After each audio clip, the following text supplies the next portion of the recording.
Hola, bona tarda a tots. Benvinguts a esta sesión. Buenas tardes. Bienvenido a Antonio. Tenemos el placer de tener a Antonio con nosotras esta tarde. Teníamos muchas ganas de que viniera a hablar con nosotras. Lástima, estaba previsto primero que fuera una sesión presencial.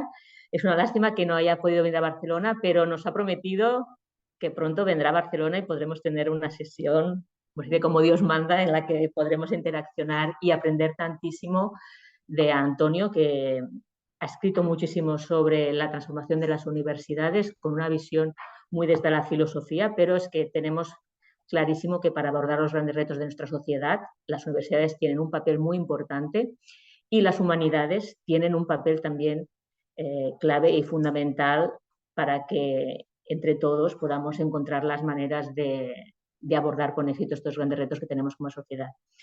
Tenemos muchas ganas de que vengas también para que nos firmes el libro, Antonio, porque tenemos unas cuantas personas aquí, el libro todo subrayado, cada página, porque realmente es una perla de libro. O sea que pronto te tendremos aquí. Doy la palabra a Nuria para que también dé unas palabras de bienvenida. Hola, buenas tardes a todos. Me sumo a los agradecimientos de Tatiana, ¿no? De agradecerte, Antonio Casado, ¿no?, tu labor de escribir este libro. Yo también, ¿no? Cuando llegué a la posición aquí al departamento, lo primero que Tatiana me dijo: Nuria, este libro tiene que ser tu libro de cabecera, y realmente es un libro que lo he disfrutado mucho leyendo porque hace esta inmersión en el papel que tienen las universidades en esa función de promover las transformaciones en el territorio. Pero no solo de dar ese papel a las universidades, sino un poco que nos guías, nos haces un poco reflexionar sobre cómo lo podemos hacer, que yo creo que esto es muy importante, porque el cómo en este caso es relevante. Según tu libro parece fácil, sabemos que es difícil, pero yo creo que nos das un poco unas pistas de cómo iniciar a hacer estos primeros pasos. Así que sin más, Antonio, doy el paso a Sandra, que quizá ella es la que va a hacer más la presentación formal del seminario. Muchas gracias a todos. Bueno, pues gracias, Antonio. Gracias.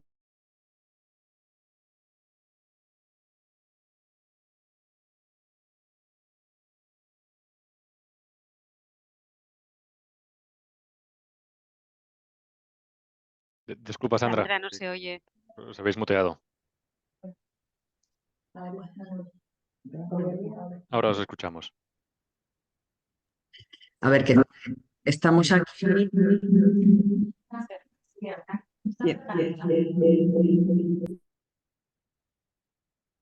Ahora nos escuchamos. Ahora no se escucha. Sí, Ahora sí. ¿Ahora sí? Sí, adelante. Bueno, como queríamos que fuera una actividad presencial, nos hemos juntado presencialmente, lo cual nos lleva a unas complicaciones informáticas. Pero bueno, nada, os decía que Antonio es investigador en la Universidad del País Vasco. También es una persona que ha tenido responsabilidades más académicas, que también es un perfil interesante, y además ha contribuido, ha escrito este libro de Casa de Cambios que como han dicho Tatiana y Nuria, nos ha parecido siempre muy inspirador. Bueno, la dinámica es un poco parecida a la última vez. Yo creo que, Antonio, cuando quieras, tienes una media hora más o menos para presentar tus reflexiones y compartir tus experiencias, y después lo que hacemos es un turno de preguntas a través del chat de preguntas y respuestas, ¿no?, que es el que os ha comentado antes Ferran. ¿Vale? Y si alguien quiere intervenir, también le podemos dar la palabra. Pues eso, Antonio, muchas gracias nuevamente y ahora mismo te escuchamos con mucho interés. Bueno, muchísimas gracias, Sandra, Nuria, Tatiana, a todos los que os habéis reunido aquí esta tarde y a los que igual nos escuchan en la grabación. Para mí es un honor estar aquí. He disfrutado muchísimo de las sesiones anteriores, de la conferencia de Sandra inicial y en la última sesión con los colegas de Drift, de Rotterdam. Yo he venido sobre todo a aprender también, porque en una vida anterior investigué bastante los comités de bioética y un poco el establecimiento de comités de ética en los hospitales del Estado español. y esto sucedió pues, en los años 70, 80, y fue muy interesante ver cómo fue un fenómeno que se extendió desde Cataluña al resto del Estado. Y bueno, me gustaría pensar que estamos en algo similar, ¿no? Además, entre el País Vasco y Cataluña siempre hay pues, un juego de afinidades muy bonito y en cierto sentido vengo también a inspirarme y a aprender con vosotras. Muchísimas gracias por la invitación y siento no poder estar presencialmente en Barcelona como era nuestro deseo inicial. Hoy estoy precisamente, si no estoy en Barcelona es porque tenía que estar no en la Universidad del País Vasco, sino en este momento me encuentro en Arantzazu Lab, que es un centro de innovación social que está en las montañas de Guipúzcoa, y en cierto sentido es un poco como el equivalente de Montserrat, ¿no? O sea, como un lugar sagrado con muchos siglos de historia. Y quería comenzar reconociendo ese lugar, ¿no? Porque al fin y al cabo yo creo que lo tenéis muy claro en vuestra estrategia. Todo esto hay que localizarlo, todo esto de la transformación hay que llevarlo a tierra y entonces es importante reconocer dónde nos sentamos, ¿no? Y entonces, pues bueno, yo en este momento reconozco que me siento en un centro junto a un santuario que lleva aquí 500 años y que en cierto sentido es el producto de muchas generaciones, ¿no? De personas, de elementos naturales, de elementos sociales y de comunidades y redes, ¿no? Al fin y al cabo este santuario, pues por ejemplo, ha sido mantenido pues, por una comunidad de franciscanos en este caso. Lo digo porque creo que es importante reconocer la infraestructura, ¿no? Y hoy nos reunimos aquí pues, a partir de una infraestructura digital, pero también la infraestructura material y relacional que nos da pues, no sé, la Generalitat de Cataluña o Ingenio, que en sí mismo también es pues, toda una infraestructura en red. Y estoy feliz un poco de conectarme con vosotras hoy, ¿no? Desde mi propia red también, ¿no? Y en cierto sentido igual el objetivo, hoy yo creo que vamos a ver que hay convergencias y que en cierto sentido estamos ya conectadas y conectados. Para ceñirme a esta media hora, voy a compartir una presentación, a ver si lo puedo hacer. És que no sé, normalment he de poder tancar això. Muy bien, se puede ver, ¿verdad? ¿Podéis ver la presentación? Sí, adelante, Antonio. Sí, sí. Perfecto, gracias. Bueno, pues eso. Tal vez veamos que estamos en paralelo y que estamos trabajando en redes distintas, pero con metodologías y tal vez objetivos muy similares, ¿no? Pero quería empezar reconociendo pues, el carácter intrínsecamente relacional de todo esto que estamos haciendo que tiene que ver con la transformación. Es algo que no se puede hacer en solitario. Y por eso hoy vengo un poco pues, desde la Universidad del País Vasco, pero también desde una red que tenemos en nuestra universidad con otras 9 universidades europeas dentro de esta alianza que se llama Enlight. Y las universidades catalanas están también en otras alianzas, como está la Politécnica de Valencia o cualquier otra, ¿no? Realmente hoy no es posible hacer algo transformador si no es desde las alianzas, ¿no? Y este es un poco mi primer punto y seguramente el único de hoy, ¿no? Muchísimas gracias por vuestras palabras sobre el libro. Yo me encuentro más cómodo hablando de los libros de otros más que de los propios, pero bueno, para los que lo habéis ojeado, pues es un libro que conecta muchas cosas, ¿no? Y tal vez esa sea su mejor baza. Y bueno, pues, pero dado que me habéis invitado a partir del libro, pues quería comenzar con él, ¿no? Es verdad que el libro, si nos da pie a esta conversación, para mí ya está justificado. Es verdad que es un libro que viene de las humanidades. Mi formación es en filosofía y en ese sentido es un libro que habla de historia, pero las 3 tesis del libro están ahí entresacadas. Yo creo que resuenan con cosas que estáis haciendo, ¿no? La idea de cultivar capacidades, ¿no? No tanto crearlas, porque yo creo que las capacidades siempre están y se trata más bien de fomentarlas, potenciarlas y compartirlas, extenderlas, que eso tiene que ver con conectar cosas que a menudo han estado desconectadas, pues el sector privado, el sector público, lo comunitario, lo a la administración y que eso es complicado, ¿no?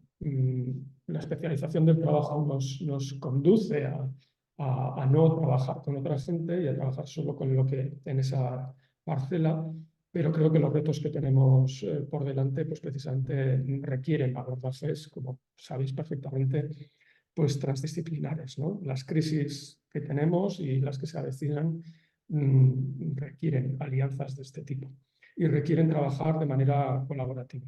Sabemos que compitiendo entre nosotros no vamos va a ser una estrategia, aunque en el corto plazo pueda parecer tentadora, en el largo plazo y ante problemas de la magnitud y de la complejidad que tenemos, pues no sirve. Y esto es un poco lo que en este libro vengo a decir. Lo que pasa es que lo digo pues apelando a los conocimientos que yo tengo, ¿no? Pues hablo de la historia de algunos movimientos sociales y lo conecto pues con conversaciones que estamos teniendo pues filósofos contemporáneos, ¿no? Pero bueno, hay otra razón para estar aquí, ¿no? Además de esta idea de las capacidades transformadoras que está en el título de mi libro, o de nuestro libro, porque es un libro muy, muy compartido, pues hoy también quería hablar de la interacción entre universidad y sociedad, ¿no? Que creo que es algo que caracteriza este proyecto, esta estrategia que estáis llevando en la Generalitat con la ayuda de Ingenio y un poco en torno a la estrategia RIS3, que es europea, pero se está localizando en Cataluña, como se está localizando también en el País Vasco. Aquí, pues yo le debo mucho a Sandra, realmente Nuria decía acerca del cómo. Bueno, yo sobre el cómo lo he aprendido todo escuchando a gente como Sandra y a otros de los que hablaremos hoy, ¿no? Realmente tengo poco original que ofrecer. Y yo conocí a Sandra pues gracias a una red de colegas que tenemos en la Universidad del País Vasco con ONGs y un día la invitaron a venir a San Sebastián y luego pues ella participó en este librito colectivo de Cultura Dual, cuyo tema es precisamente esa interacción, esa interfaz entre la universidad y la sociedad, ¿no? En la que están sucediendo cosas interesantes, ¿no? La universidad ya no es esa torre de marfil que aparece en la portada del libro, ¿no? Esa idea está ya un poco en ruinas y la universidad ahora es una universidad muchísimo más extendida y muchísimo más entremezclada con dinámicas sociales y es necesario que sea así, ¿no? Entonces, bueno, en la Universidad del País Vasco estamos trabajando mucho sobre formación dual, pero hay más cosas y yo creo que en el contexto español pues hay ventanas de oportunidad yo creo que interesantes, ¿no? Igual hoy hablamos un poco de eso porque la ley orgánica del sistema universitario está reciente, todavía está cuajando, pero abre algunas ventanas de oportunidad yo creo que muy interesantes para los que estamos en esta línea de transformaciones, ¿no?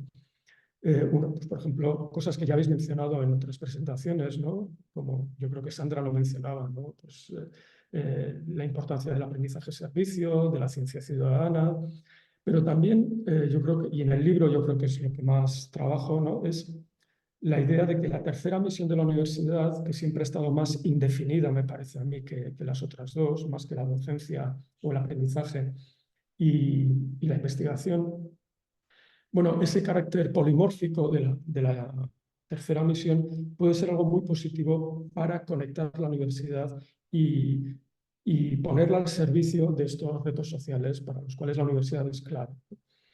Entonces, bueno, creo, lo considero como una oportunidad y yo he trabajado 4 años en proyección universitaria y tal vez por eso estoy como más obcecado con esto, ¿no? Pero creo sinceramente que es una gran ventana de oportunidad y que puede permitir la emergencia de nuevos espacios como los que estáis haciendo aquí. Alianzas, mecanismos de investigación-acción, nuevos laboratorios que combinen saberes, porque solo desde la combinación y la composición de saberes vamos a poder resolver los problemas que no son problemas de ingeniería únicamente o de sociología o de... No se resuelven, como bien sabéis, desde un solo saber, ni siquiera desde aquello que tradicionalmente concebimos como saber y que las universidades han tendido a monopolizar, ¿no? Bueno, yo creo que estamos rompiendo ese paradigma y creo que todo lo que habéis escuchado y yo he escuchado en este ciclo, pues lo deja muy clarito, ¿no? Y por otra parte, y esto es lo siguiente que quiero decir, la razón más importante es la enorme responsabilidad que tenemos las universidades y las administraciones públicas. Yo además trabajo en una universidad que es pública, con lo cual me viene por dos lados, ¿no? Y es estar a la altura del enorme capital social de confianza depositado en estas instituciones, ¿no? No solo porque pues, nos financia, ¿no?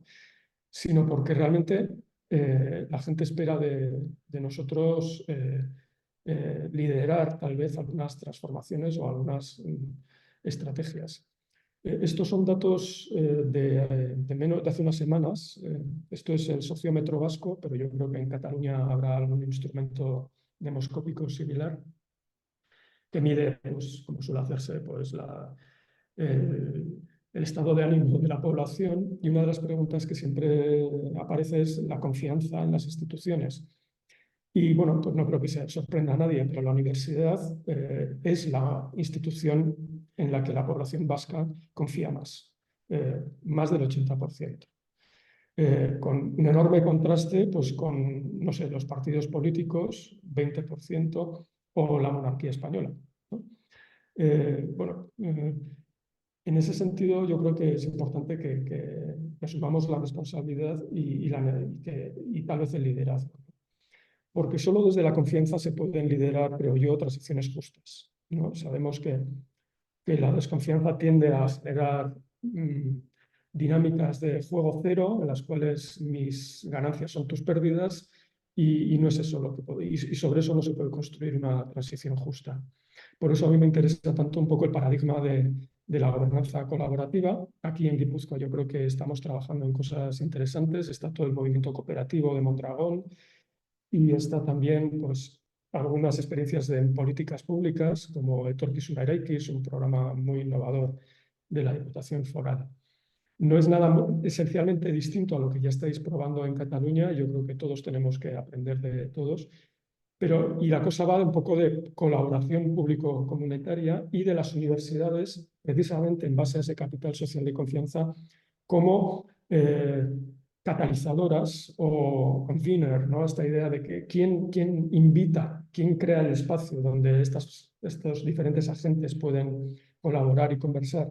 Pues tal vez una institución neutral, tradicionalmente, y basada en mecanismos de contraste, ¿no?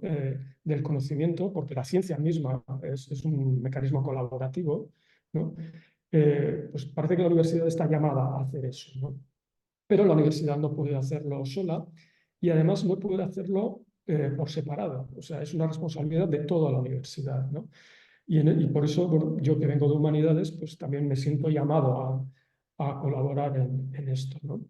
Y esto lo insisto porque a veces da la impresión que los discursos o la actividad sobre transiciones sociotécnicas pues es algo únicamente que afecta a las ciencias sociales o a las ingenierías. Y yo insisto mucho en que necesitamos a toda la universidad en esto. También, por ejemplo, a las humanidades, a las artes, a las ciencias de la salud, a todo. Bien, pero bueno, por hablar de lo que sé, tal vez del discurso filosófico, bueno, pues esto, la tesis del libro tiene mucho que ver con conversaciones que he tenido con filósofos queridos y compañeros de viaje como Daniel Innerarity o Marina Garcés en Barcelona o Jorge Rickman en Madrid. Los que habéis ojeado el libro lo sabéis, ¿no? No puedo detenerme en hablar de la obra de estos colegas, pero bueno, tal vez a Daniel le tengo más cercano. Y Daniel y yo compartimos un interés por las ciencias de la vida, por la biología. Y recuerdo que hace unos años Daniel pues, me pidió algunas referencias que acabaron en su libro sobre la teoría de la democracia compleja. Y a mí me gustó extraordinariamente lo que decía Daniel en este párrafo, ¿no? Esta idea de que la clave del buen gobierno es la capacitación, la facilitación. Que el buen gobierno no es algo que se pueda hacer contra, ¿no? Sino más bien a través, de una manera como oblicua, ¿no? Y en ese sentido es un proceso de comunicación con las potencias y las capacidades que ya existen en el mundo, ¿no? Que se trata de articular esa capacidad, ¿no? A mí eso me pareció tremendamente sugestivo y Daniel lo ha desarrollado. De hecho, este es su último libro, La libertad democrática, y ahí lo dice de una manera incluso más clara, ¿no? Ante fenómenos, pues, por ejemplo, de negacionismo, hay resistencias al cambio, todos lo sabemos, ¿no? En la administración pública, en la sociedad civil, pero hay que entender de dónde vienen esas resistencias y eso es lo que nos puede mejorar nuestras capacidades de llevarlo a cabo, la transformación que necesitamos de una manera justa, ¿no? Porque la sociedad que no es tonta sabe que si una transición que no sea justa va a ser muy difícil, ¿no? Va a haber sectores, y esto lo estamos viendo ya, que se van a revolver, ¿no? Porque bueno, a nadie le gusta recibir malas noticias, ¿no? Entonces, estas páginas de Daniel a mí me parecen muy lúcidas y significativas y tal vez les he querido dar un poquito más de eco, ¿no? En mi libro también dialogo con él y en realidad lo que intento es, bueno, Daniel, Marina, Jorge proceden de tradiciones muy distintas, son filósofos muy distintos y yo estaba empeñado un poco en ponerles de acuerdo, ¿no? A mí me gusta intentar encontrar el mínimo común denominador de posiciones políticas y filosóficas distintas. Espero que me lo perdonen y espero no haber traicionado demasiado sus posiciones, ¿no?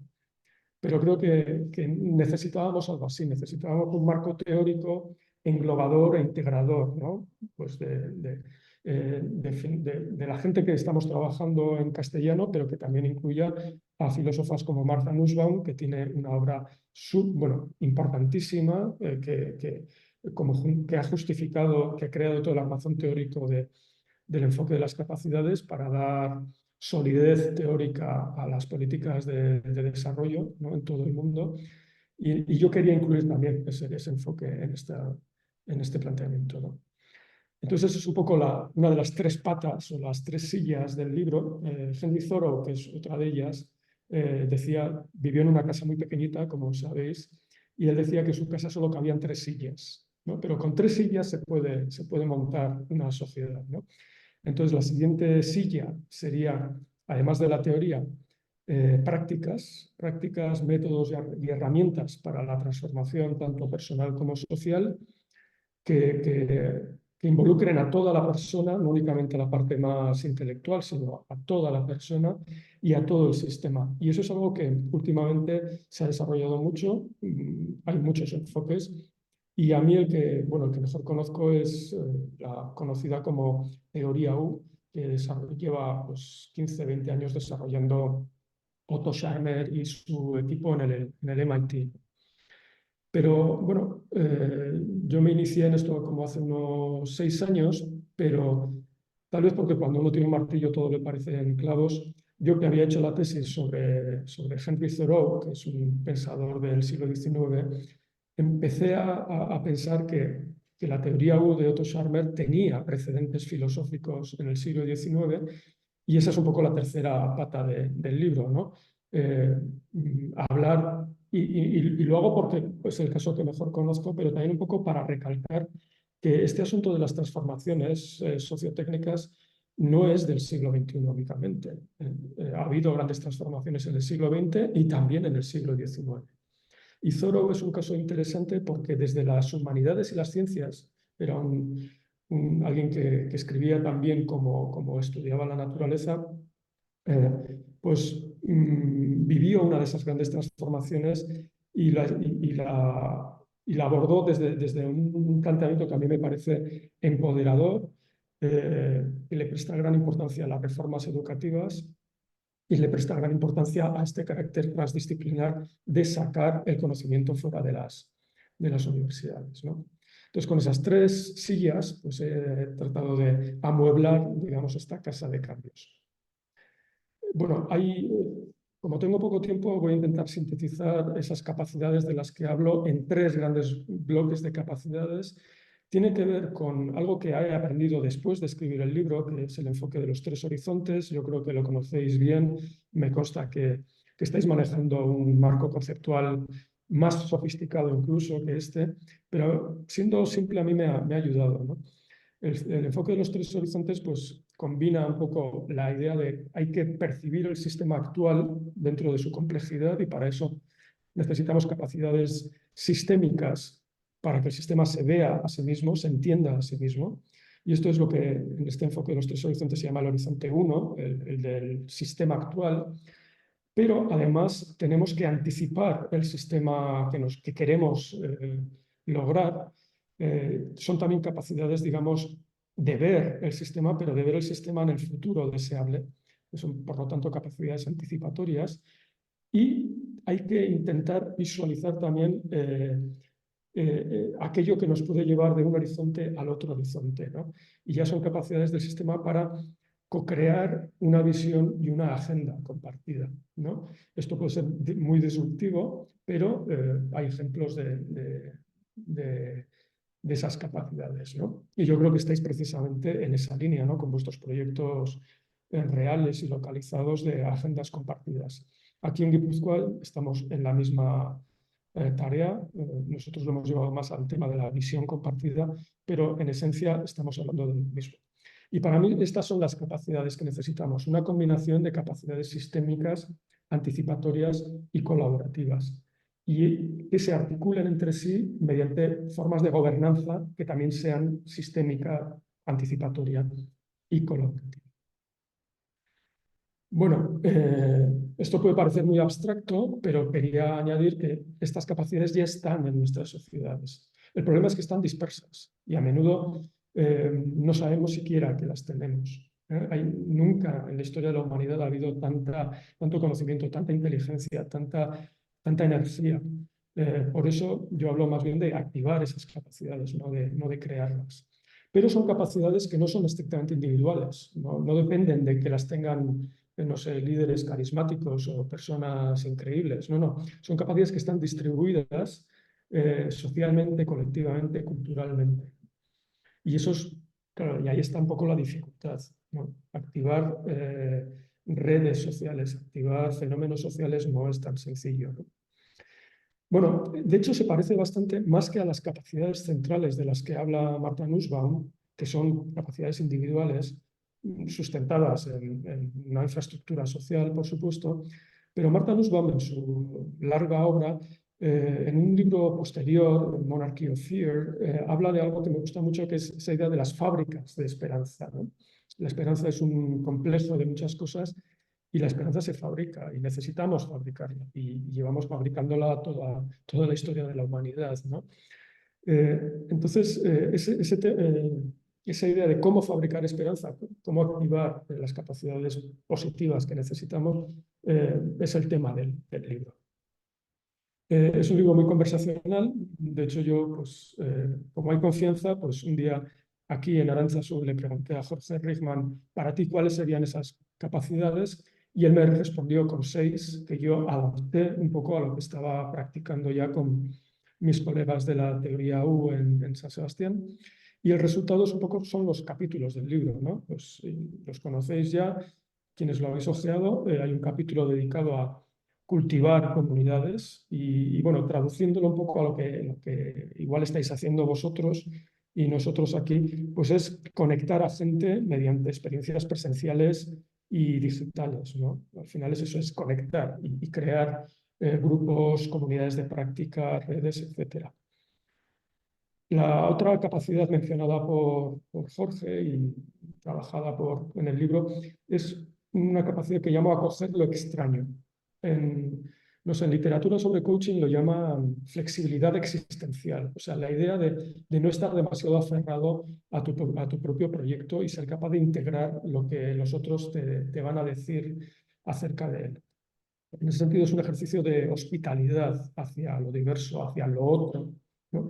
Y eso nos genera incomodidad, por supuesto.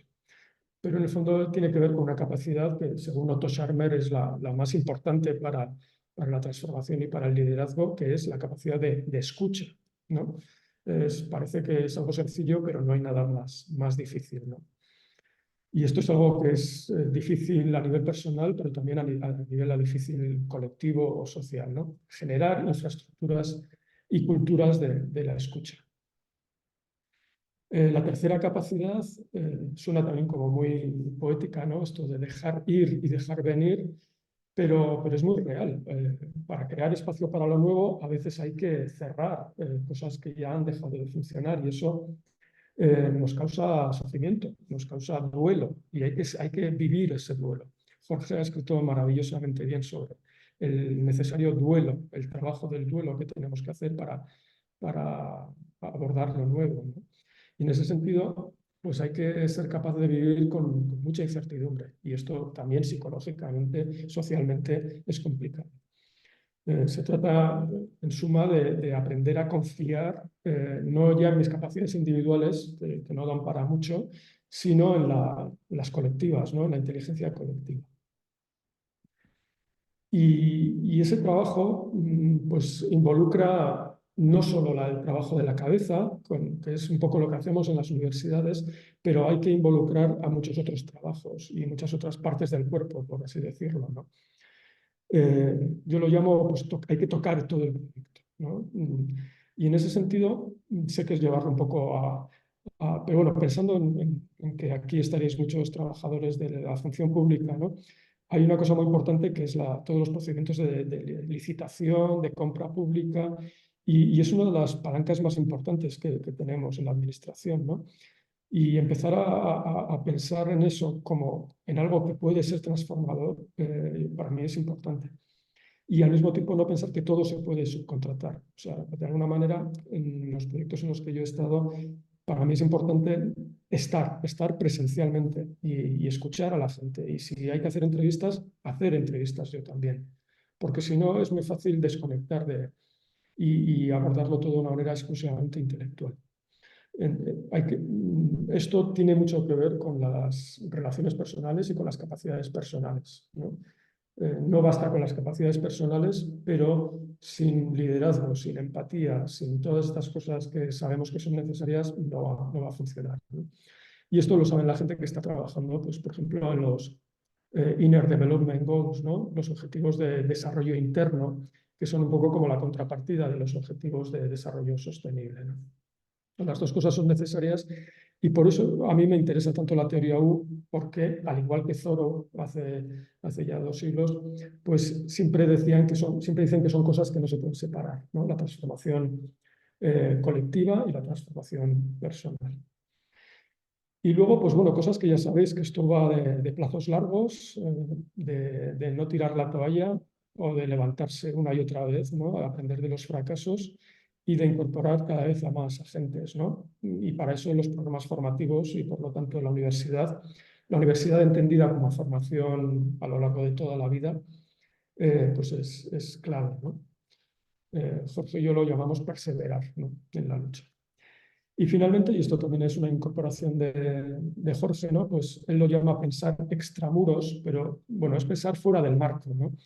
O más humildemente, pararse a pensar, porque la aceleración y la actividad de nuestras instituciones es tal que realmente la mayor parte del tiempo estamos funcionando en piloto automático. Entonces, para mí hay pocas cosas más transformadoras que crear espacios y tiempos para pararse a pensar sobre lo que estamos haciendo y lo que queremos hacer y cómo nos podemos mover de lo uno al otro, porque, y es un poco paradójico, porque incluso en el mundo de la innovación social no paramos de hacer cosas, ¿no? Entonces, ¿cómo vamos a crear espacio para lo nuevo? Porque además, en cuanto creamos un poquito de espacio, el business as usual enseguida se apodera de esos tiempos, ¿no? Pues voy a aprovechar esta semana para escribir este artículo, ¿no? Bueno, esta sexta capacidad es tremendamente difícil, crear espacios para pensar. Puede que os parezca paradójico, ¿no? Que alguien que se dedica a la filosofía diga que no tenemos tiempo para pensar, pero así es, ni siquiera en las universidades, ni siquiera en las facultades de filosofía. Bueno, yo lo quería dejar aquí porque igual hay alguna pregunta. Me he guardado algunas cosas en el tintero, pero quería decir, de momento, moltes mercès y que, bueno, pues me gustaría escuchar vuestros comentarios o preguntas y que facilitaré algunos enlaces si tenéis curiosidad sobre estas iniciativas. Bueno, perdón.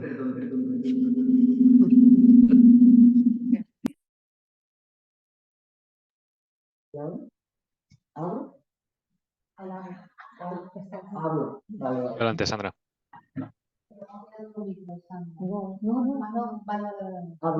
Se me oye bien, ¿no? Sí, Perdonad, bastante bien. pero es que estamos aquí con con los problemas de haber convocado el espacio colectivo. Nada, muchas gracias, Antonio. Gracias también por la experiencia en el libro que nos unió hace ya muchos años, esa primera vez. Y bueno, yo ahora mismo no veo ninguna pregunta en el chat. Nada, como ha dicho Ferran, quien quiera participar, que escriba las preguntas en el chat y yo se las hago a Antonio o le damos la palabra. Yo lo que te quería preguntar es un poco, bueno, nos has hablado un poco de estas capacidades de manera un poco teórica, ¿no? Y cuáles han sido las influencias que te han llevado a pensar y a formular estas capacidades.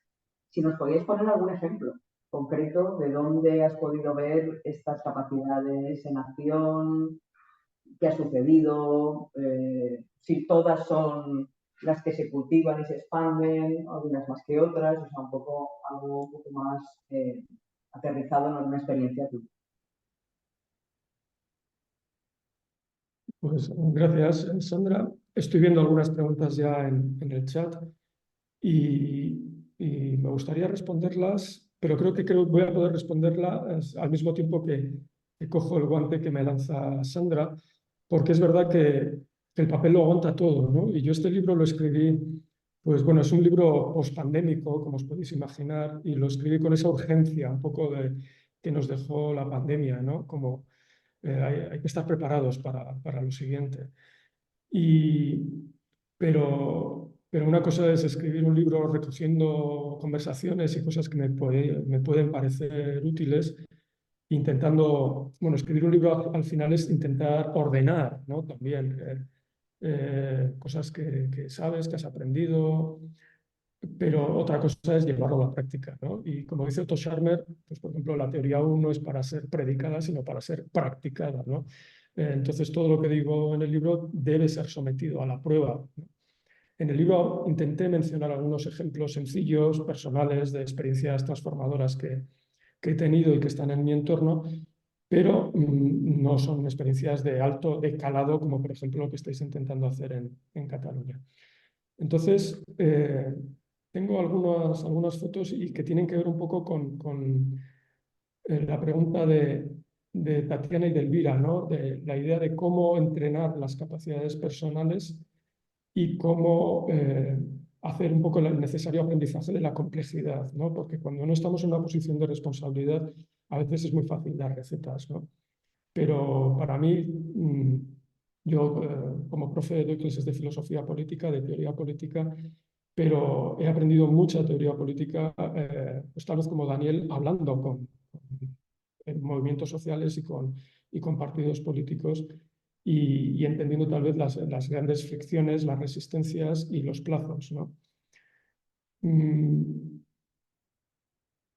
Pero bueno, entonces lo que ocurrió fue que poco después de publicar el libro, he mencionado que pues, la Diputación Foral de Guipúzcoa tiene toda una estrategia de gobernanza colaborativa y lanzó pues, una convocatoria en colaboración con la Universidad del País Vasco para proyectos de investigación-acción. Y dije, bueno, pues esta es la mía, vamos a probarlo, ¿no?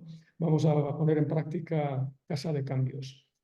Y de hecho son como dos, el proyecto que lanzamos y en el que he estado trabajando los 2 últimos años está inspirado directamente en estas ideas que aparecen. No sé si se puede ver la pantalla, ¿verdad? Bueno, pues lo que veis, esta foto está sacada aquí mismo en Aránzazu y es una de las sesiones que hicimos con académicos, agentes locales, ayuntamientos y otros stakeholders, ¿no? Es una dinámica de colaboración público-comunitaria en la que han participado más de 200 personas en torno pues, a la definición de retos, de preguntas y de visiones en torno a los grandes temas, ¿no? Ahí veis los 5 en los que nosotros comenzamos, pero bueno, son las grandes transiciones, ¿no? La digital, la energética, la ecológica, la sociodemográfica, todo está ahí, ¿no? Bueno, yo no he aprendido tanto, yo os lo digo con el corazón, en estos 2 años.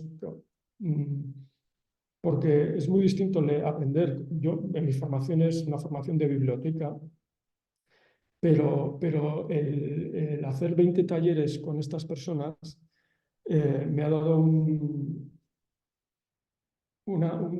aprendizaje de la complejidad, un poco como decía Tatiana, que lo tengo en los huesos. O sea, ahora ya esto lo vivo de una manera completamente distinta, ¿no?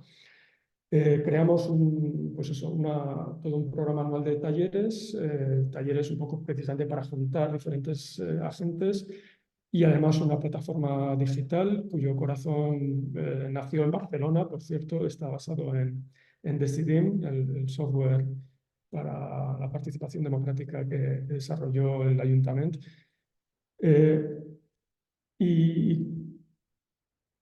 Pero lo fundamental fue el contacto humano en diferentes lugares de la geografía guipuzcoana durante esos meses, ¿no?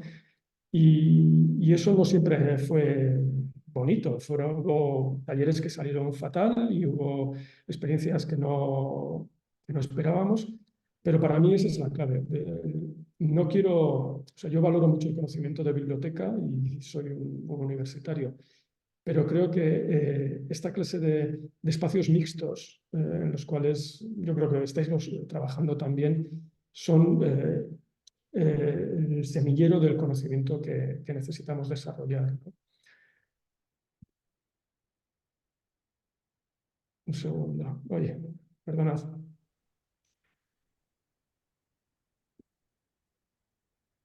Entonces, pero bueno, si me preguntas qué es lo que aprendimos, bueno, aprendimos lo difícil que es trabajar con cosas tan delicadas como escenarios de futuro, preguntas sobre el futuro, propuestas para avanzar en esas transiciones. Y de alguna manera nuestro mejor resultado ha sido precisamente pues, crear el propio espacio de encuentro es ya una especie de logro. Y al crear los espacios pues hemos ido adaptando y creando las metodologías con las cuales nos encontramos o estructuramos nuestra decisión, etcétera, ¿no? Yo lo vivo mucho un poco en paralelo con este proceso que yo viví en los años 90 de la creación de los comités de ética asistencial, porque ahora un hospital es impensable sin un comité de ética, ¿no? Y los comités de ética tienen también sus problemas y sus limitaciones. Pero yo creo que en poco tiempo, en pocos años, esta clase de espacios en los cuales vamos a hablar de políticas públicas van a ser tan habituales como lo son ahora los comités de ética en cualquier hospital. Es decir, espacios de encuentro entre ciudadanía, personas con responsabilidades públicas y personas que trabajan en la creación de conocimiento, universitarios o no, donde visualizamos y contrastamos estrategias, propuestas, agendas, ¿no? Es decir, la co-creación de políticas, estrategias y demás. Y sin sustituir nada de lo que ya tenemos, porque la administración pública hace funciones claves y la universidad pública y no pública también, ¿no? Pero de alguna manera veo que esto es hay un enorme espacio para la creación de metodologías, espacios y puntos de encuentro donde tener estas conversaciones. Para mí este es el ejemplo. Podría hablar, por ejemplo, de otros que también conozco, pero que no son tan míos, ¿no? No sé, en teoría U pues, también se trabaja mucho el desarrollo de capacidades transformadoras. Finalmente, la teoría U es un conjunto de metodologías en esa dirección. Pero prefería hablaros de algo que tengo más cercano, porque bueno, ahora en este momento yo ya no concibo mi trabajo como la escritura de papers. Mi contrato es un contrato de investigador y ¿qué os voy a decir, no? Yo pensaba que en la universidad estábamos sobre todo para leer y para escribir. Y ahora, sin embargo, pienso que mi tarea al menos es crear laboratorios abiertos y mixtos en los cuales co-creamos conocimiento, como se debe hacer en la universidad, pero con metodologías que ya no son que no son las convencionales. Tampoco quiero mitificar las nuevas metodologías, porque estamos trabajando con cosas que son bastante antiguas, ¿no? Y de hecho ahora estamos trabajando, por ejemplo, a partir de juegos que no son nada nuevo, ¿no? Pero la idea es que en las universidades debemos ir más allá de la teoría, ¿no? La teoría solo te hace llegar hasta cierto punto, ¿no? Y esto es difícil, este mensaje es difícil de decir en una universidad porque no sé, mis compañeros se pueden llevar las manos a la cabeza, ¿no? Pero Antonio, ¿qué me dices? Suficiente tenemos con dar clase y publicar un paper de vez en cuando, ¿no?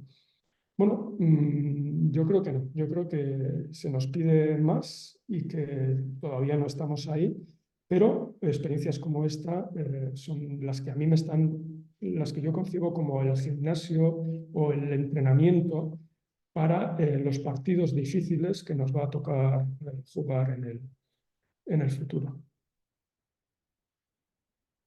Antonio, ¿se me oye? Sí. Vale. Hay más preguntas en el chat.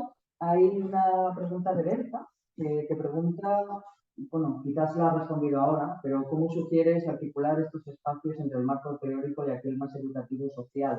No sé si, además del ejemplo que nos has presentado, quieres comentar algo, si te ocurre alguna cosa más, pensando en estas articulaciones. Sí, es difícil, ¿no? Un poco porque, como he dicho al final, ¿no? Da la impresión que ya en la universidad añadir una función más, ¿no? He dicho cosas un poco ambiciosas, ¿no? Liderar transformaciones o al menos colaborar con otros agentes en ellas, ¿no? Puede parecer que, bueno, suficiente tenemos ya sobre la mesa, ¿no? Para mí la estrategia es decir que esto siempre estaba, ¿no? Las universidades siempre han sido motores de cambio. ¿No? He mencionado una cita de Oppenheimer, bueno, que os voy a contar, ¿no? O sea, entonces pensemos que ya lo estamos haciendo y pensemos cómo podemos poner eso al servicio del bien común, ¿no? Las personas, yo trabajo en una facultad de educación y las personas que trabajamos en el ámbito educativo, que somos todos en realidad, la educación es la principal palanca de transformación social que tenemos y esto lo sabían ya Thoreau y sus compañeros en el siglo XIX.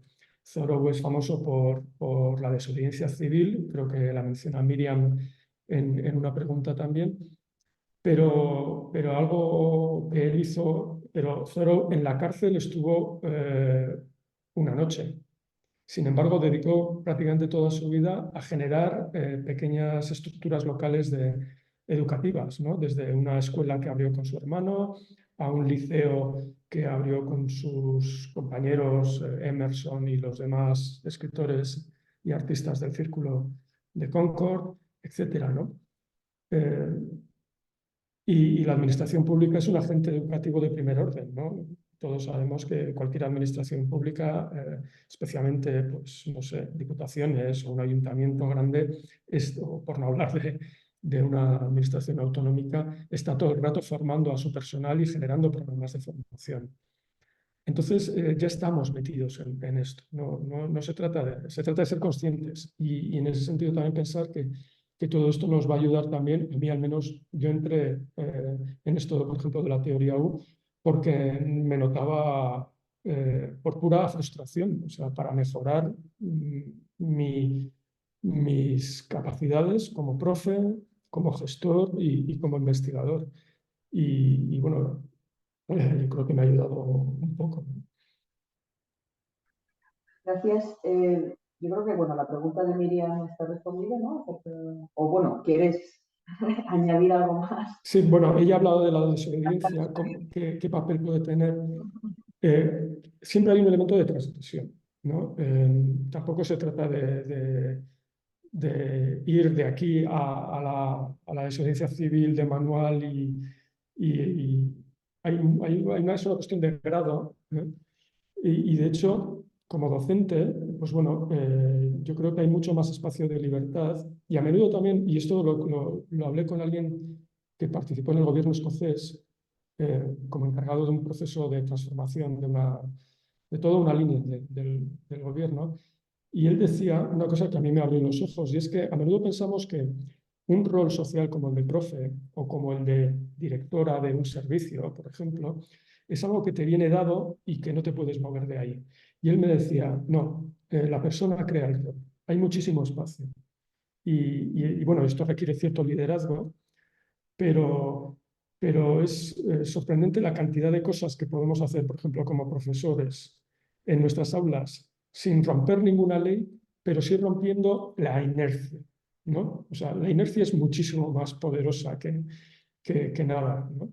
Que la ley. O sea, sin desobedecer ninguna ley universitaria o administrativa, yo creo que hay mucho margen de maniobra y a veces bueno, las cosas cambian precisamente porque ha habido alguien que las ha llevado un poco al límite, ¿no?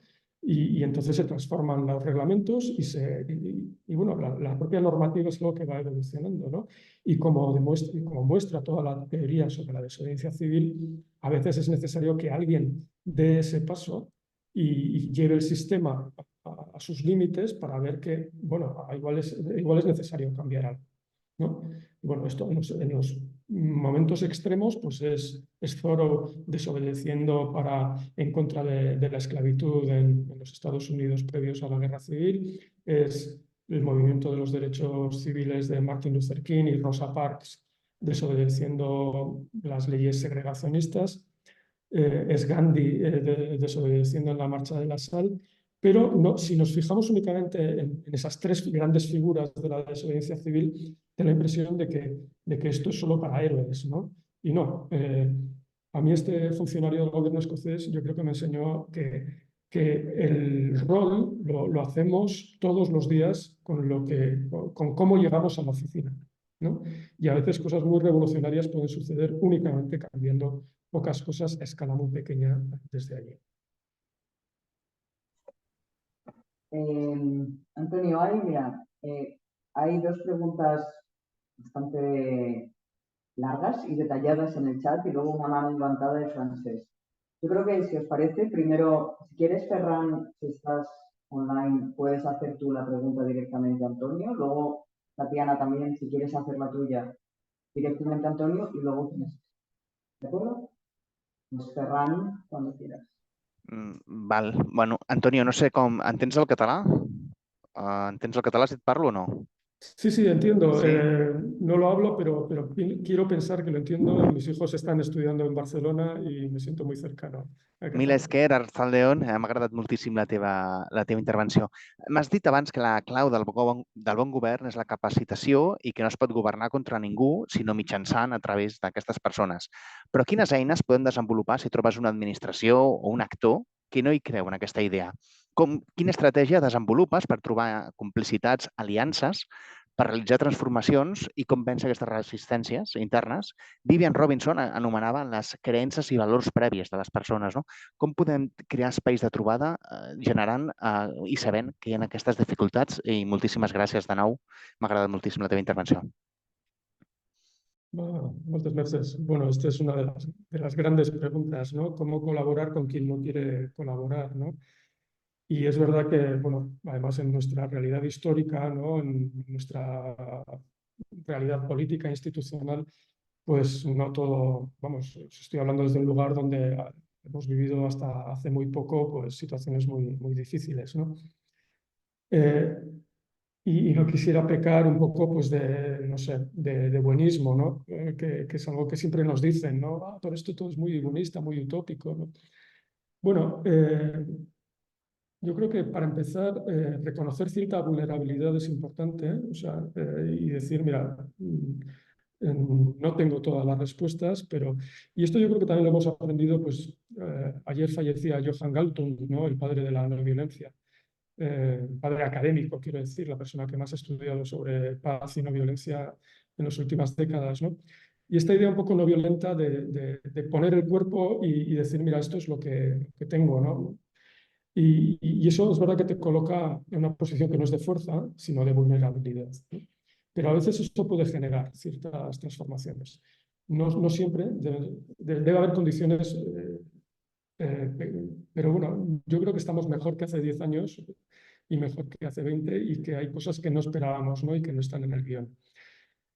Entonces, desde la humildad de decirte que no tengo respuestas a lo que me preguntas, creo que la tarea no puede ser únicamente y que es necesario cierto liderazgo a veces y que, y que el liderazgo a veces tiene que partir de donde hay más medios, ¿no? O sea, no se puede pedir, como a veces se hace, ¿no? Que pues bueno, esto tiene que ser de abajo arriba ya, pero es que igual la gente que está abajo lo tiene bastante complicado, ¿no?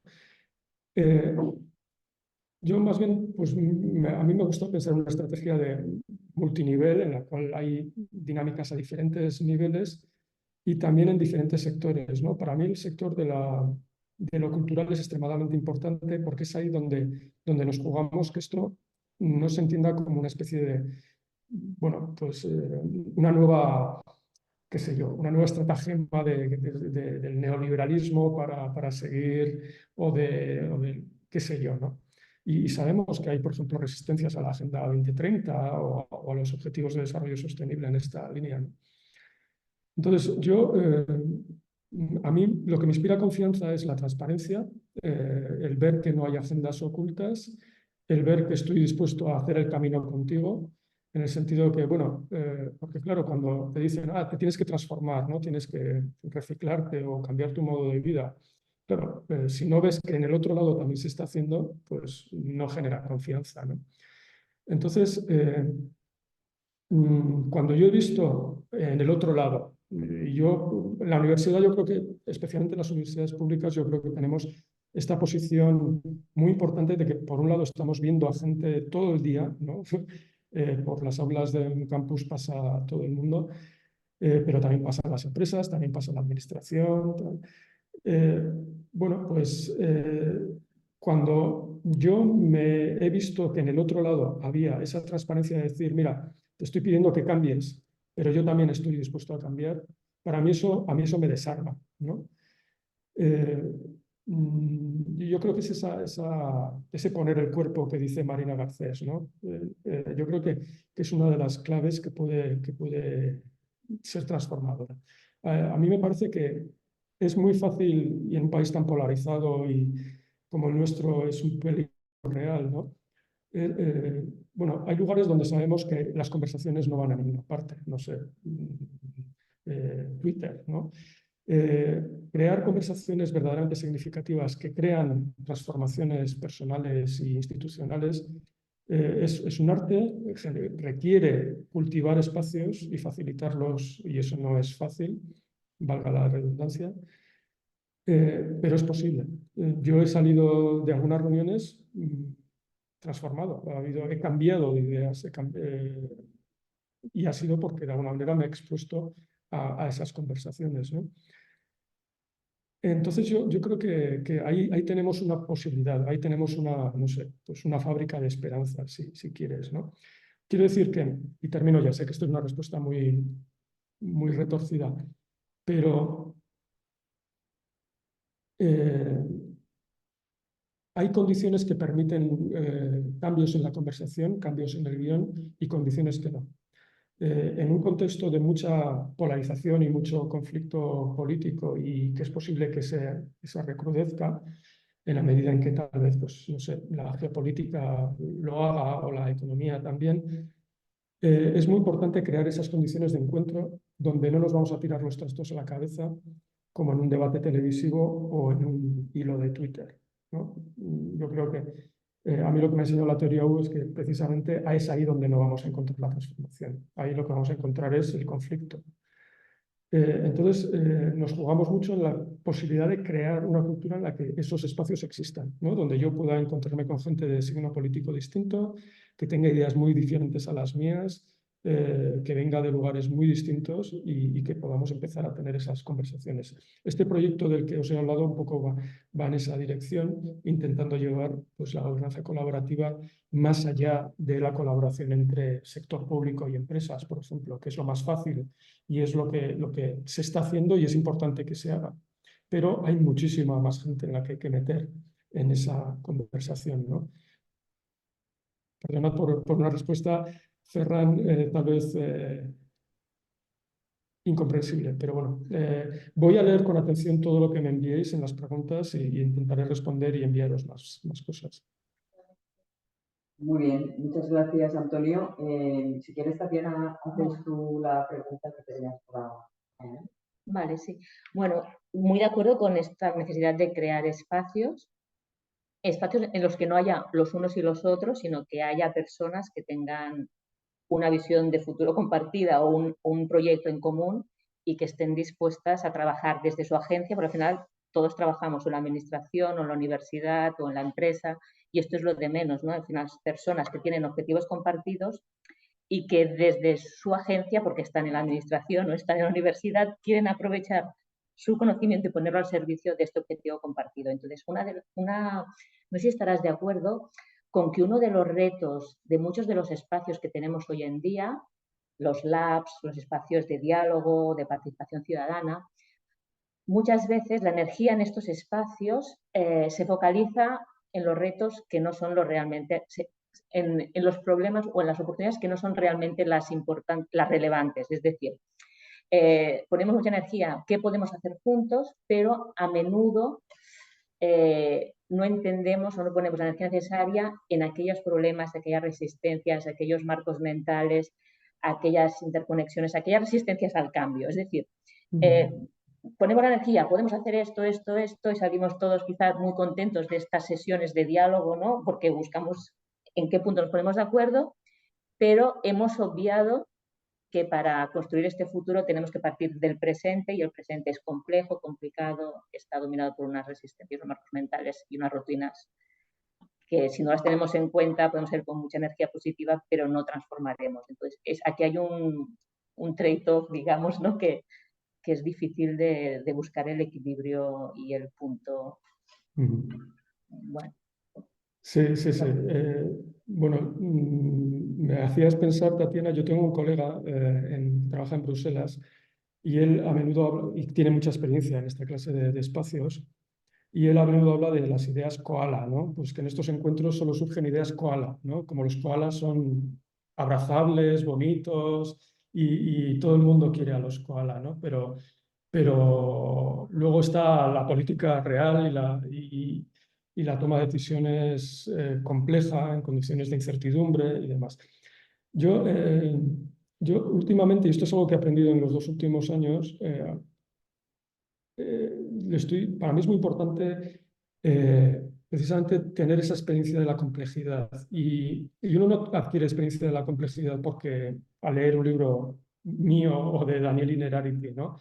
Esto es algo que tienes que experimentarlo. Lo que pasa es que la ciudadanía o quienes no trabajamos en la administración solo lo vamos a entender si de alguna manera lo experimentamos. Entonces, para mí es muy importante, por ejemplo, experimentos de innovación democrática como las asambleas ciudadanas. Yo sé que en Barcelona hay más de una en marcha. Y aquí en Guipúzcoa pues hemos cerrado 2 y hay una en camino. Y yo creo que son lugares de promesa. No sé si estaremos, seguramente no estaremos nunca a la altura de las expectativas generadas, pero para mí las asambleas ciudadanas son un lugar en los cuales se puede experimentar la complejidad de la toma de decisiones y se puede y nos podemos colocar en esa posición de horizontalidad y de vulnerabilidad que genera confianza. Para mí una de las experiencias más transformadoras que he vivido como ciudadano y como investigador ha sido cuando participé en una asamblea ciudadana como observador, pero haciendo entrevistas y hablando con la gente yo pude percibir pues que para mí el futuro está en esa dirección. No quiero idealizar las asambleas ciudadanas, que son únicamente una herramienta con una casuística además amplísima, pero me parece que puede ir un poco por ahí, porque si no siempre vamos a echar balones fuera, vamos a echar la responsabilidad fuera. Bueno, termino con una especie de chiste, pero a mí me parece que encierra una profunda verdad sobre todo esto de la gobernanza colaborativa. Y es la idea de que si tú estás en tu mesa y te sirven algo, ¿no? Imaginaos que estáis en un buffet, en un hotel, ¿no? Y tu pareja te trae el desayuno y es una cosa, pues una fruta que ya está pasada, ¿no? Pues te vas a enfadar, ¿no? Sin embargo, si tú haces el paseo de la mesa hasta el buffet y ves lo que hay, y igual ese día no hay más que fruta en mal estado, pero te lo llevas al plato, la cosa es distinta, ¿no? Se trata de no estar sentado o sentada y hacer ese viaje. No lo leáis como una justificación de la mala comida, ¿no? Yo estoy a favor de una dieta mediterránea, Pero la idea de que si no compartimos, y esto requiere que la ciudadanía o los académicos demos el paso de meternos en la piel de alguien que toma decisiones y también que esa persona que toma las decisiones asuma el riesgo de compartir ese proceso, ¿no? Y esto requiere mecanismos, procesos como las asambleas ciudadanas u otros que vendrán, formas de modelización y de simulación de la toma de decisiones que para mí son un poco lo más estimulante y lo más necesario en todo este mundo de las transformaciones sistémicas. Porque psicológicamente no estamos muy preparados para entender un enfoque sistémico. Pero generalmente nos tiramos a las explicaciones simples, lineales, y esas son las que no son fieles a la realidad. Muy bien, muchas gracias, Antonio. Francesc, tienes la palabra si quieres preguntar. Sí, hola Antonio. Muchas gracias por la explicación que me ha parecido realmente enlightening, que dirían, ¿no? En inglés. Yo me presento, Francesc Subirada, ahora estoy en la Universidad Pompeu Fabra. Soy un ferviente convencido de las agendas compartidas que Tatiana va intentando implementar en Cataluña desde hace ya muchos años. La universidad en la que estoy también está muy convencida de la necesaria implicación de la universidad con la sociedad, de la necesaria innovación, no solo investigación, del necesario impacto, etcétera, etcétera. Además, estamos cada vez más centrados en temas sociales, que tiene mucho que ver con lo que tú decías. Digo esto como introducción para que entiendas mejor mi pregunta, porque es una pregunta comentario. Has dicho una cosa que yo tengo en la cabeza desde hace mucho tiempo, pero que me preocupa y me gustaría compartir esa preocupación. Tú has dicho, te voy a poner 3 frases que tú has dicho. Has dicho, las universidades tienen un gran capital por tener la confianza de la ciudadanía. Yo estoy 100% de acuerdo. El País Vasco, en Cataluña, en España, en Estados Unidos, incluso en Estados Unidos, en China, hasta en Rusia, tienen ese capital de confianza de la ciudadanía. Las ciudades siempre han sido motor de cambio, pero esto sería muy discutible cómo han sido motor de cambio. Eso sería otra discusión. Yo creo que han sido más motor de cambio las personas que han estado en la universidad y después se han ido de la universidad que la universidad propiamente dicho. Pero eso es otra discusión. De eso no te quiero preguntar. Has dicho, en un país tan polarizado como el nuestro. Has dicho eso porque estamos en este país. Pero si estuviéramos en cualquier otro país, yo creo, en este mundo, podríamos decir lo mismo. O sea, por desgracia, estamos en un proceso de polarización constante que aplica igual a España, que ves a UK o ves a Estados Unidos. Estados Unidos yo creo que está más polarizado que nosotros, etc. Entonces, todo esto, ¿por qué te lo digo? Te lo digo porque mi miedo, se puede ser un poco políticamente incorrecto. O sea, si no corres por el barro, no te manchas. Eso está claro. ¿De acuerdo? Mientras la universidad escribe magníficos papers en Nature, la ciudadanía solo ve que ese señor está curando el cáncer, ¿no? O que ese señor o esa señora está haciendo nuevas teorías sobre lo que sea, ¿de acuerdo? Y eso siempre a la gente le gusta y eso son confianza de la ciudadanía. Ahora bien, cuando entras a intentar resolver problemas reales, entonces ya estás en el barro, ¿de acuerdo? Y lo que me preocupa a mí es si en el proceso de hacer todo lo que queremos hacer, porque además lo hemos de hacer, no es que sea una opción, es que yo creo que es una obligación hacerlo. Pero lo que me preocupa es cómo hacer eso manteniendo ese capital de tener la confianza de la ciudadanía. Porque, a ver, todos criticamos a los políticos, pero los políticos accionan y hacen cosas, ¿de acuerdo? Entonces, justamente por el hecho de hacer cosas, hay gente que está a favor, hay gente que está en contra. Entonces, la gran pregunta en el fondo, reformulándola, es ¿cómo conseguir hacer cosas evitando la ideología? Porque tú cuando entras en la ideología, por definición, tendrás unos cuantos que estarán a favor y unos cuantos que estarán en contra. Es más, yo me atrevo a decir que en el límite hay una regla no escrita que me gustaría que algún día alguien analizara, que siempre acabamos dividiendo la población por la mitad. O sea, no es casualidad que el 50% vote a Trump y que el 50% vote a Biden. No, o sea, estamos yendo hacia unas campanas de Gauss cada vez más simétricas. Entonces, o conseguimos hacer todo lo que queremos hacer evitando la ideología, o si no, yo creo que para este viaje no hace falta alforjas, porque habremos conseguido, esto es una exageración, pero habremos conseguido que la universidad sea otro actor tan criticado como otros actores que están en este marco de intentar hacer cosas, porque no olvidemos que no solo desde la universidad se pretenden hacer cosas, ¿eh? O sea, las empresas, muchas instituciones, los políticos, por supuesto, pretenden hacer cosas. Resumo, y perdón por el rollo, ¿eh? ¿Cómo conseguir realmente que las universidades entren en iniciativas transformadoras sin que haya la ideología por en medio y manteniendo ese perfil de confianza con la ciudadanía? Igual es una pregunta imposible de responder, pero me gustaría, como mínimo, saber tu opinión. Bueno, pues gracias, Francesc. Yo comparto la duda porque, de hecho, cuando preparaba la presentación y pensaba en incluir este dato del euskómetro, del sociómetro vasco, claro, las universidades puntuamos muy altas, pero no nos dicen por qué. Y tal vez podría ser porque esa mayoría de la población tiene todavía una visión de la universidad tipo Torre de Marfil que al estar lejos del barro, como tú has dicho, pues le genera cierta nostalgia, ¿no? Esa visión idealizada de la universidad, ¿no? Bueno, yo creo que y es importante, y en esto también, por otra parte, las universidades tenemos que trabajar con las dos manos, ¿no? Por un lado, tenemos que seguir trabajando. A menudo en estos entornos hablamos mucho de transdisciplinariedad, pero no podemos olvidar que al mismo tiempo todos los años nuestras sociedades requieren que haya gente formada en diferentes disciplinas y que seguimos haciendo esa función, ¿no?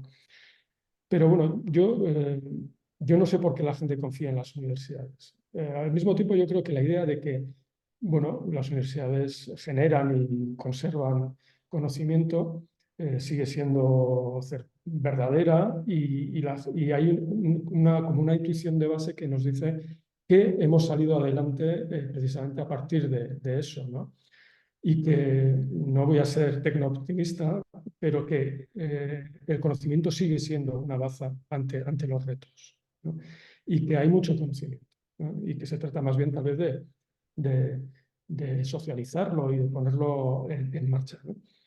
Pero ante eso, pues Francesc, es verdad que es un viaje lleno de peligros y bueno, yo así le pasaría la pregunta pues, a Sandra o a los compañeros de Ingenio que tienen mucha experiencia en esto, ¿no? De trabajar con otros agentes.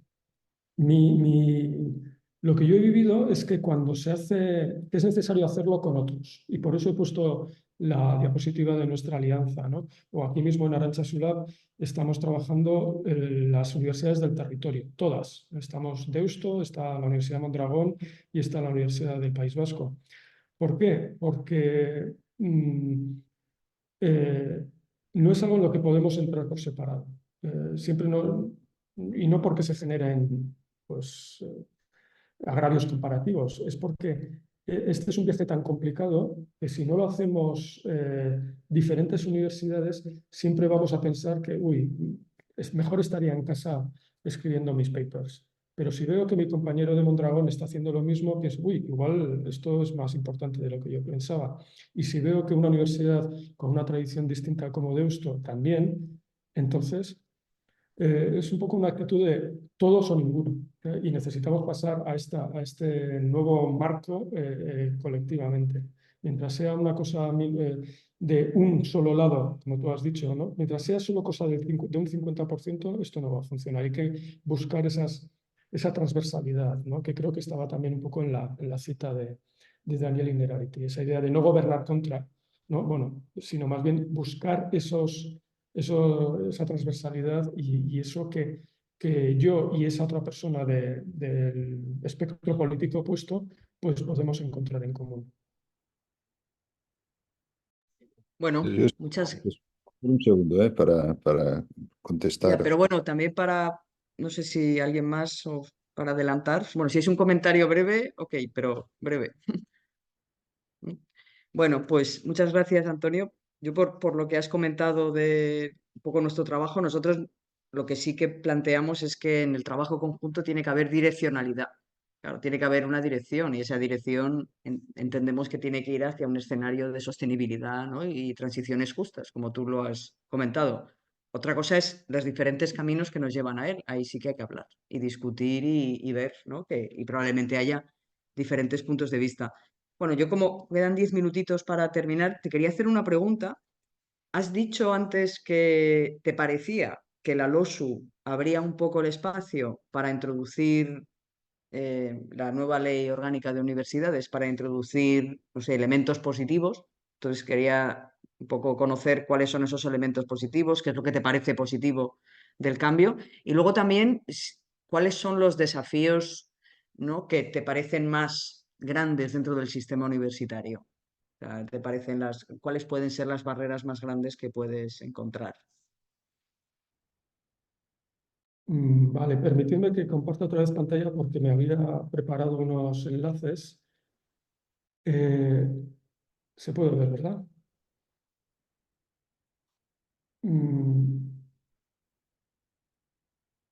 ¿Me veis bien? ¿Se ve? Sí. Vale. Bueno,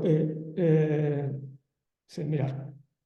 Había sintetizado algunos retos y algunas ventanas de oportunidad aquí, ¿no?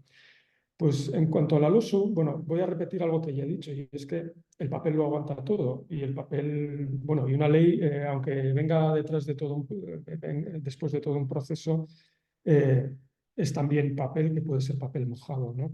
Entonces, que esas ventanas de oportunidad se usen depende de nosotras y nosotros, pero eso lo quería, pero la ventana yo creo que está ahí, ¿no? La LOSU menciona el aprendizaje servicio. Yo, de hecho, en mi universidad, el equipo rectoral yo aplaudo eso, ¿no? A mí me pareció algo valiente, ¿no? Decir que nosotros estamos en esto, queremos reforzar el aprendizaje servicio en toda la universidad, ¿no? Y no solo tal vez en algunos grados tradicionalmente más orientados a eso, ¿no? Y de hecho, pues no sé si Berta Paz está por aquí, pero ella en septiembre está organizando un congreso en Baleares, en la UIB, precisamente sobre esto, ¿no? Sobre el aprendizaje servicio universitario. Y ahí igual nos vemos, ¿no? Yo creo que ese es el aprendizaje servicio para mí tiene algo muy atractivo, y es que integra la docencia, la investigación y la transferencia en una misma actividad. Y eso es algo que yo en estos 2 años de investigación-acción pues he cambiado, ¿no? Yo antes veía que para mí una cosa era la docencia, otra la investigación y otra la transferencia, y ahora intento integrarlo de una manera más unificada. Y bueno, no soy el único, ¿no? Pues, en las webs que os acabo de enseñar, pues, hay muchas experiencias de investigación-acción, y de hecho no me quiero quedar sin mencionarlo, pero ahora mismo hay todo bueno, como sabéis, en las universidades la promoción del personal funcionario depende de agencias como la ANECA, y la ANECA para sus criterios está transformando los criterios mediante un procedimiento participativo basado además en este mismo software que usamos, en Decidim. Y bueno, para mí esto es algo bastante estimulante, o sea, ver porque, ojo, esto tiene que ver con toda la arquitectura de incentivos, ¿no? Cuando decía que hay personas que tienen más responsabilidad que otras, lo que quiero decir es que cuando una persona tiene la oportunidad de cambiar el marco, de cambiar la ley, de cambiar la estructura de incentivos, ese cambio puede generar cambios en cascada, ¿no? Porque ese es las reglas del juego que van a modelar la conducta de un montón de agentes, ¿no? Entonces, por ejemplo, cambiar la arquitectura de incentivos del personal universitario para que no solo cuenten los papers Q1 y cuenten otras cosas, es algo que, si sale bien, puede que salga mal, transforma efectivamente las instituciones. Yo lo he visto, quiero decir que antes los mecanismos de promoción universitaria, yo soy lo suficientemente viejo para haber conocido cómo era la universidad en los años 90, y no es muy distinta de cómo funciona ahora, ¿no? Para bien y para mal, ¿eh? Para muchos para mal, porque ahora todo el mundo está corriendo detrás del paper Q1. ¿Por qué? Porque teníamos una arquitectura institucional que premiaba eso, ¿no? Entonces, para mí, y termino un poco con esto, ¿no? Cuando me has preguntado por los retos, ¿no? Para mí es muy importante estos tres, ¿no? Lo primero, pensar en aquellas personas que no quieren transformaciones, ¿no? Que se quieren quedar como están, ¿eh? Aunque tal vez eso no esté dentro del guión, ¿no? Porque hay mucho miedo, ¿no? Y entonces hay que tener en cuenta que hay muchísima gente que está muy asustada con todo este asunto de las transiciones y las transformaciones, ¿eh? Porque perciben o anticipan que van a salir perdiendo. Bueno, eso de sin fricción no hay visión es una de las cosas que hemos aprendido en nuestro proyecto, ¿no? Y al mismo tiempo intentar encontrar esos incentivos positivos, ¿no?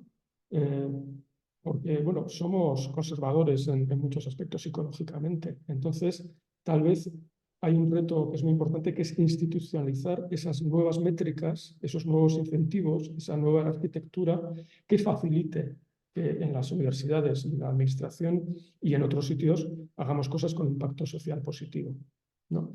Bueno, eso es un poco la función de la ley y del derecho, ¿no? Pero, bueno, de alguna manera, a transformar el sistema jurídico en esa dirección es algo que va a necesitar muchísima participación de muchos sectores, ¿no? Para que podamos de alguna manera imaginar futuros deseables y no únicamente escenarios apocalípticos, ¿no? Y finalmente, como tercer reto, había apuntado que este asunto a veces se nos va de las manos en términos de abstracción, ¿no? Yo en mi libro, pues igual me he pecado también de eso, ¿no? Pero creo que es muy importante intentar encontrar un lenguaje que sea comprensible para mucha gente que no tiene por qué saber de gobernanza, de teoría de sistemas o de, qué sé yo, de transiciones sociotécnicas, ¿no? Y tal vez yo a veces digo que el término gobernanza, de hecho, lo uso, pero es un problema, ¿no? Porque la gente me mira y dice, ¿y eso qué es? ¿No? Entonces, hay aquí, y bueno, como alguien de humanidades, yo creo que tenemos mucho trabajo, ¿no? De alguna manera, hay que reformular todo esto de manera que sea mucho más comprensible, ¿no? Para mucha más gente. Gracias, Antonio. No sé si te da tiempo en 2 minutos. Hay una última pregunta en el chat que habla de, bueno, de la urgencia de las transformaciones. Dice, ¿crees que la percepción sobre la urgencia de las transformaciones debería hacernos replantear nuestras actuales estrategias? En 2 minutos. Bueno, voy a recomendar un libro que a mí me gusta mucho, es de Sasha Sattelmayer, os pasaré la referencia, se llama The Slow Lane, el carril lento. Y Sasha es un innovador social que trabaja en Ashoka, que sabe mucho de esto, y él apuesta por la innovación lenta. ¿Por qué? Porque creo que la innovación y la transformación solo tiene una velocidad, y es la única velocidad a la que funciona, que es la velocidad de la confianza. Y esto yo lo he aprendido fracasando, ¿no? O sea, si tratas por urgencia, si tratas de ir más rápido que la confianza en tus partners, te vas a estrellar, ¿no? Yo me he estrellado bastantes veces, ¿no? Entonces es un poco como ser conscientes de que no tenemos tiempo que perder, pero al mismo tiempo saber que solo vamos a ir a esa velocidad si vamos a ir a algún sitio, ¿no? En ese sentido, yo quería terminar pues, con una apología de la lentitud consciente, ¿no? Porque si no vamos a estar repitiendo siempre lo mismo y no yendo a ninguna parte. Y al mismo tiempo saber que tenemos poco tiempo, ¿no? Pero precisamente por eso poner atención en lo importante, ¿no? La confianza entre personas, entre instituciones y desconfiar pues, de las soluciones fáciles, ¿no? Pues sí, mira, te pongo una aplicación y ya está, ¿no? Pues me temo que no. En ese sentido, pues yo creo que tenemos muchísimo trabajo que hacer en todo lo que sea tecnologías baratas, humanas, ligeras, ¿no? Que requieren también sus recursos, pero que es ahí donde nos la jugamos, ¿no? Creo que tenemos toda la tecnología que necesitamos, eh, pero tal vez no toda la cultura, ¿no? Y en eso estamos. Bueno, Antonio, pues se nos acaba el tiempo. Te vamos a volver a invitar a que vengas a Barcelona y a ver si de verdad nos podemos encontrar y trabajar más sobre esta idea de capacidades transformadoras. Yo creo que ha sido una intervención muy, como ha dicho Francesc, muy, no sé, inspiradora, por decirlo de alguna manera. Y nada, va a quedar grabada, ¿vale? Entonces, y se subirá luego al portal donde están subiéndose el resto de conferencias. La siguiente será el 9 de abril y será a cargo de Jenny Stephens, que nos hablará de una universidad orientada hacia la sostenibilidad, que es un poco la propuesta que trae ella desde la universidad norteamericana en la que está. Y nos quedará otra más en el mes de mayo con Salim Chalela, que hablará un poco de su experiencia, ¿no? Como más desde el punto de vista del management, o sea, de la gestión universitaria, en intentar impulsar estas transformaciones. Y luego tendremos un espacio para las personas, eso sí, que estén en Cataluña físicamente, para pensar en una pequeña investigación-acción, ¿no? Un poco en la línea que nos sugería Antonio, pues qué podemos hacer conjuntamente aquellas personas que estamos vinculadas a universidades, centros de investigación, para pensar, ¿no?, en algo conjuntamente y generar propuestas desde nuestras diferentes experiencias. Yo creo que nada más. Muchas gracias. Es que ricasco, Antonio. Y hasta la próxima, que será ya en el mes de abril. Muchas gracias. Gracias. Gràcies. Adéu, bona tarda.